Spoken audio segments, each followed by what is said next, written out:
కసాగు కనిష్ట సామాన్య గుణిజం.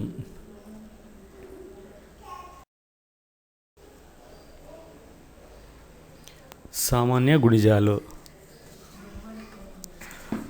4 యొక్క గుణిజాలు. 4 యొక్క గుణిజాలు అంటే 4వ ఎక్కం మనందరికీ తెలుసు కాబట్టి 4 యొక్క గుణిజాలు 4, 4 1 4, 4 2 8, 4 3 12. ఈ విధంగా 4 11 వరకు రాసుకున్నాను. 4 8 12 16 20 24 44 దాకా. అదేవిధంగా 6 యొక్క గుణిజాలు 6 1 6, 6 2 12, 6 3 18, 6 4 24, 6 5 30, 6 6 36, 6 7 42. ఈ విధంగా 6 11 66 వరకు రాసుకున్నాను అనమాట. నెక్స్ట్ ఈ 4 యొక్క గుణిజాలు మరియు 6 యొక్క గుణిజాలు రెండింటిలోనూ సామాన్య గుణిజాలు అంటే రెండింటిలోనూ ఉన్న ఉమ్మడిగా ఉన్న గుణిజాలు ఏవో చూద్దాం. 12 12, తర్వాత 24 24, నెక్స్ట్ 36 36. సో ఈ 4కు తర్వాత 6కు రెండింటికి ఉన్న ఉమ్మడి గుణిజాలు సామాన్య గుణిజాలు వచ్చేసి 4 మరియు 6 యొక్క సామాన్య గుణిజాలు 12 24 36 అని రాసుకున్నాం అన్నమాట. ఈ విధంగా రాసుకుంటూ పోవచ్చు. అయితే ఇక్కడ ఈ రెండింటికి ఉమ్మడి గుణిజాలు రాసినట్టయితే 12 24 36 అని వచ్చాయి. అయితే కనిష్ట సామాన్య గుణిజం అంటే ఏమో చూద్దాం. కనిష్ట సామాన్య గుణిజము అంటే చూద్దాం. ఇక్కడ 4 మరియు 6 యొక్క సామాన్య గుణిజాలు చూసినట్టయితే రెండింటికి ఉమ్మడిగా ఏవచ్చాయి 12 24 36. అయితే ఈ మూడింటిలో అతి చిన్న కనిష్ట సామాన్య గుణిజం ఏది 12. సో కాబట్టి కనిష్ట సామాన్య గుణిజము 12 అని రాయవచ్చు. అయితే ఇక్కడ సామాన్య గుణిజాల్లో కనిష్ట సంఖ్య 12 కాబట్టి అంటే 4కు మరియు 6ను రెండింటి చేత భాగింపబడే అతి చిన్న గుణిజం ఏది 12 అని దాని అర్థం అన్నమాట. సో కాబట్టి 4 మరియు 6 యొక్క కనిష్ట సామాన్య గుణిజము 12 అని చెప్పవచ్చు. సో దేర్ఫోర్ ఈ కనిష్ట సామాన్య గుణిజాన్ని ప్రతిసారి అంత పెద్ద వాక్యం రాయడానికి బదులుగా మనం చిన్నగా క్లుప్తంగా కనిష్టలో కాగాను, సామాన్యాలు సాను, తర్వాత గుణిజంలో గు, సో కాసాగుగా సంక్షిప్తంగా రాస్తామన్నమాట. సో 4 మరియు 6ల కసాగు అంటే ఆ రెండింటిని 4 మరియు 6ల చేత భాగింపబడే అతి కనిష్ట సామాన్య గుణిజం ఏది అంటే 12 అని దాని అర్థం అన్నమాట.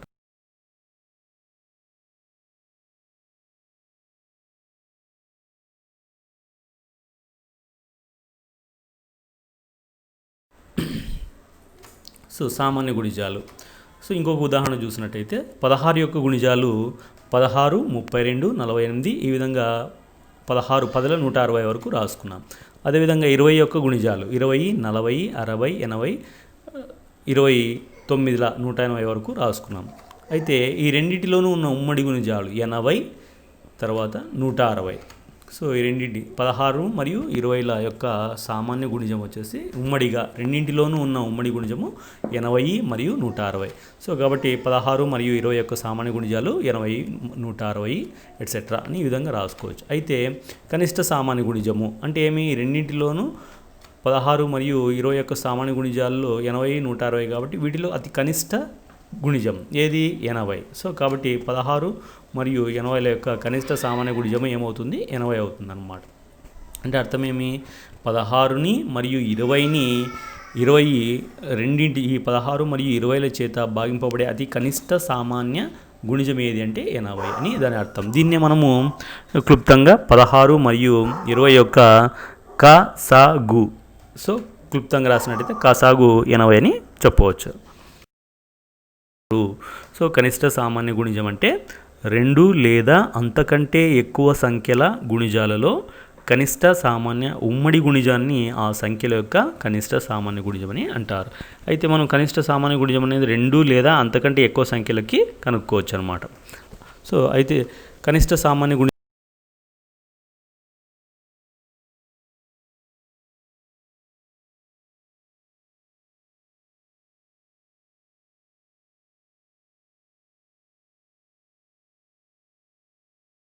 దాన్ని కనుక్కోవడానికి మనకు 2 పద్ధతులు ఉన్నాయి. సో మొదటిది వచ్చేసి ప్రధాన కారణాంకాల పద్ధతి, రెండవది భాగాహార పద్ధతి.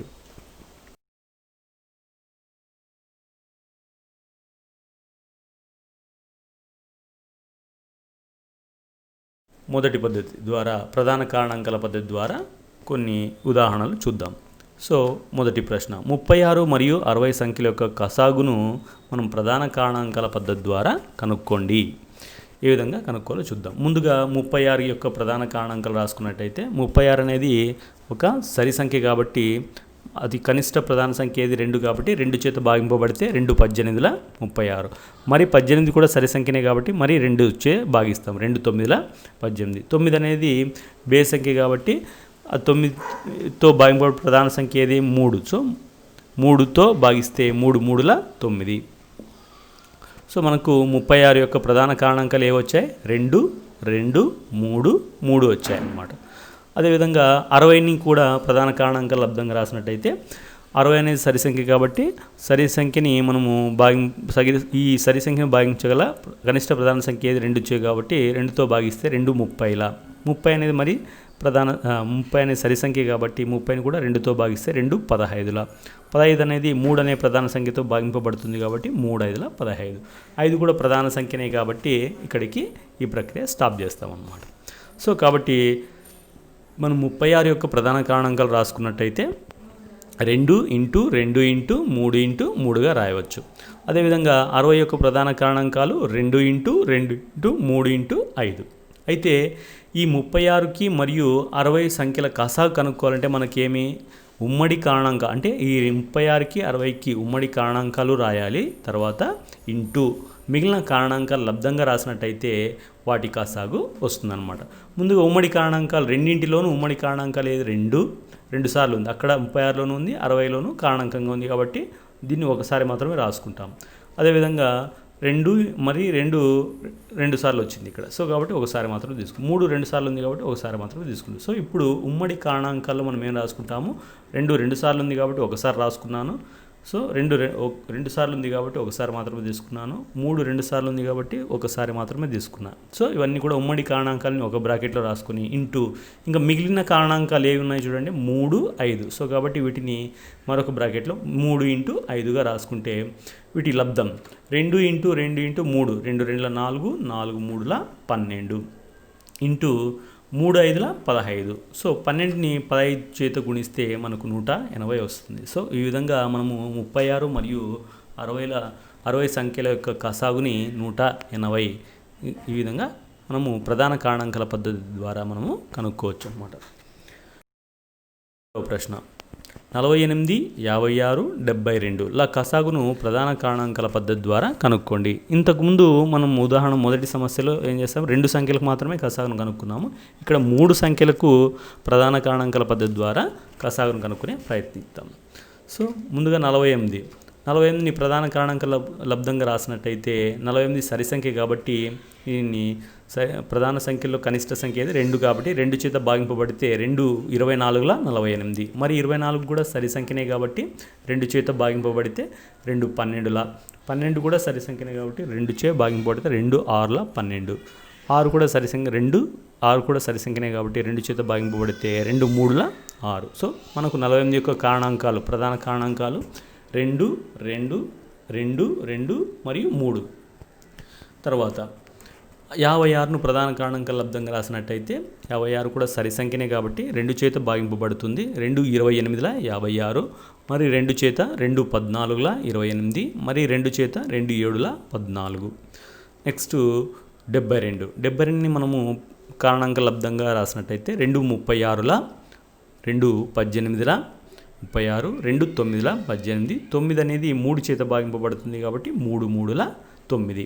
సో ఇప్పుడు 48 యొక్క కారణాంకాలు ప్రధాన కారణాంకాలు 2 ఇంటూ 2 ఇంటూ 2 ఇంటూ 2 ఇంటూ 3. 56 యొక్క ప్రధాన కారణాంకాలు 2 ఇంటూ 2 ఇంటూ 2 ఇంటూ 7. అదేవిధంగా 72 యొక్క ప్రధాన కారణాంకాలు 2 into 2 into 2 into 3 into 3. So ఈ 3 సంఖ్యల యొక్క కసా కనుక్కోవాలంటే ముందుగా ఈ మూడింటిలోనూ ఉమ్మడి కారణాంకాలు ఏవో గుర్తించి వాటిని ఒకసారి మాత్రమే రాసుకునే ప్రయత్నిద్దాం. సో కాబట్టి 2 మూడింటిలోనూ ఉంచుడండి. 2 48కి కారణాంకంగా ఉంది, 56లోనూ కారణాంకంగా ఉంది, 72 యొక్క ప్రధాన కారణాంకాల్లోనూ కారణాంకంగా ఉంది 2.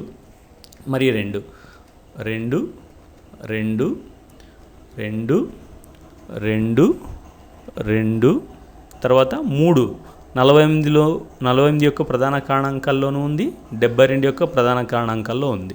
సో మిగిలినవి మాత్రము వాటికి ఉమ్మడిగా లేవు కాబట్టి వాటిని మిగిలిన కారణాంకాల లబ్ధంగా రాస్తే సరిపోతుంది. సో ఇప్పుడు 48, 56 మరియు 72 సంఖ్యల యొక్క కాసాగును మనము ఉమ్మడి కారణాంకాలు మరియు మిగిలిన కారణాంకాల లబ్ధంగా రాసినట్టయితే ఉమ్మడి కారణాంకాలు రౌండప్ చేసిన సంఖ్యలు ఒకసారి మాత్రమే రాస్తున్నాం. సో 2 3 టైమ్స్ ఉంది కాబట్టి 1 టైం 2, 2 3 టైమ్స్ ఉంది కాబట్టి 2, 2 3 టైమ్స్ 2, 3 2 టైమ్స్ ఉంది కాబట్టి 1 టైం రాసుకున్నా ఇంటూ మిగిలిన కారణాంకాలు 2 ఇంటూ 7 ఇంటూ 3.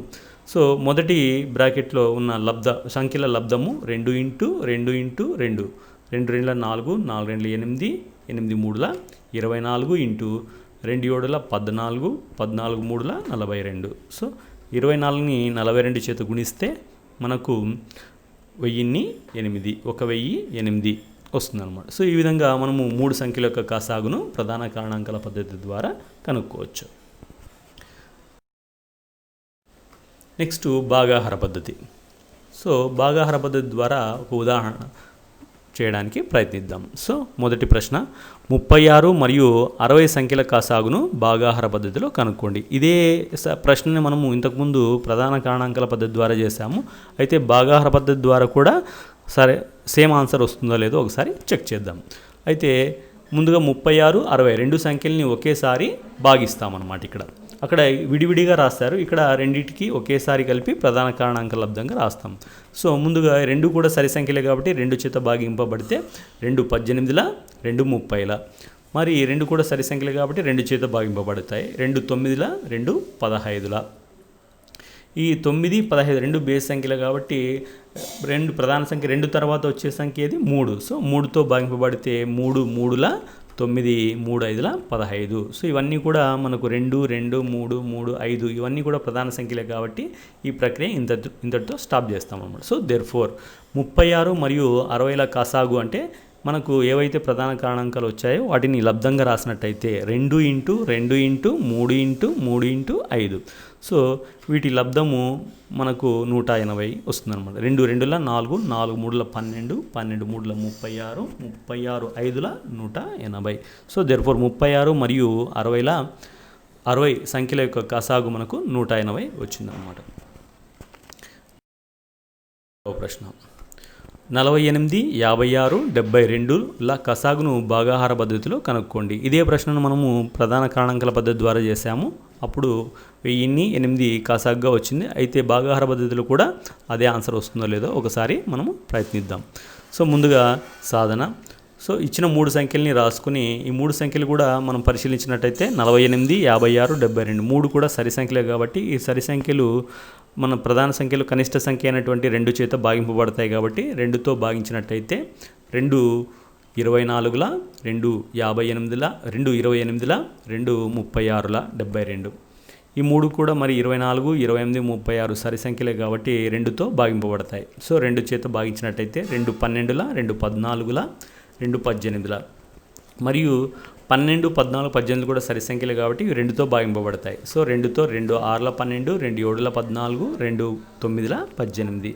సో ఇక్కడ 6 2తో భాగింపబడినప్పటికీ 3తో కూడా భాగింపబడుతుంది కాబట్టి 3 చేత భాగింపబడితే 2తో భాగింపబడితే 2 3, 6, 2 7, 2 9. సో నెక్స్ట్ 3 చేత భాగింపబడితే 3 1, 3 7, 3 3. 7 ఎందుకు అదేవిధంగా రాసామంటే 7 ప్రధాన సంఖ్య కాబట్టి 3 చేత భాగించకుండా మనము 7ని అదేవిధంగా రాసామన్నమాట. సో ఈ విధంగా మనము భాగాహార పద్ధతిలో కాసాగును కనుక్కుంటే మనకు అన్ని కారణాంకాలని లబ్ధంగా రాసి వాటిని గుణించినట్టయితే మనకు కావాల్సిన సంఖ్యల యొక్క కాసాగును కనుక్కోవచ్చు అనమాట. సో దేర్ఫోర్ 48, 56 మరియు 72 సంఖ్యల యొక్క కాసాగు మనము ప్రధాన కారణాంకాలు లబ్ధంగా రాసినట్టయితే 2 ఇంటూ 2 ఇంటూ 2 ఇంటూ 2 2 4 సార్లు వచ్చింది. 3 ఇంటూ 1ని వదిలేస్తున్నాము. 1 ఎందుకంటే ప్రధాన సంఖ్య కాదు కాబట్టి. So 7 into 3. సో వీటి లబ్ధం గుణించినట్టయితే 2 ఇంటూ 2, 2ని 4 సార్లు గుణిస్తే 16 వస్తుంది. 3 7 21, 21 3 63. నెక్స్ట్ 16ని 63 చేత గుణించినట్టయితే 1008. మనకు ఆ 3 సంఖ్యల యొక్క కాసాగు 1008గా వస్తుందన్నమాట. సో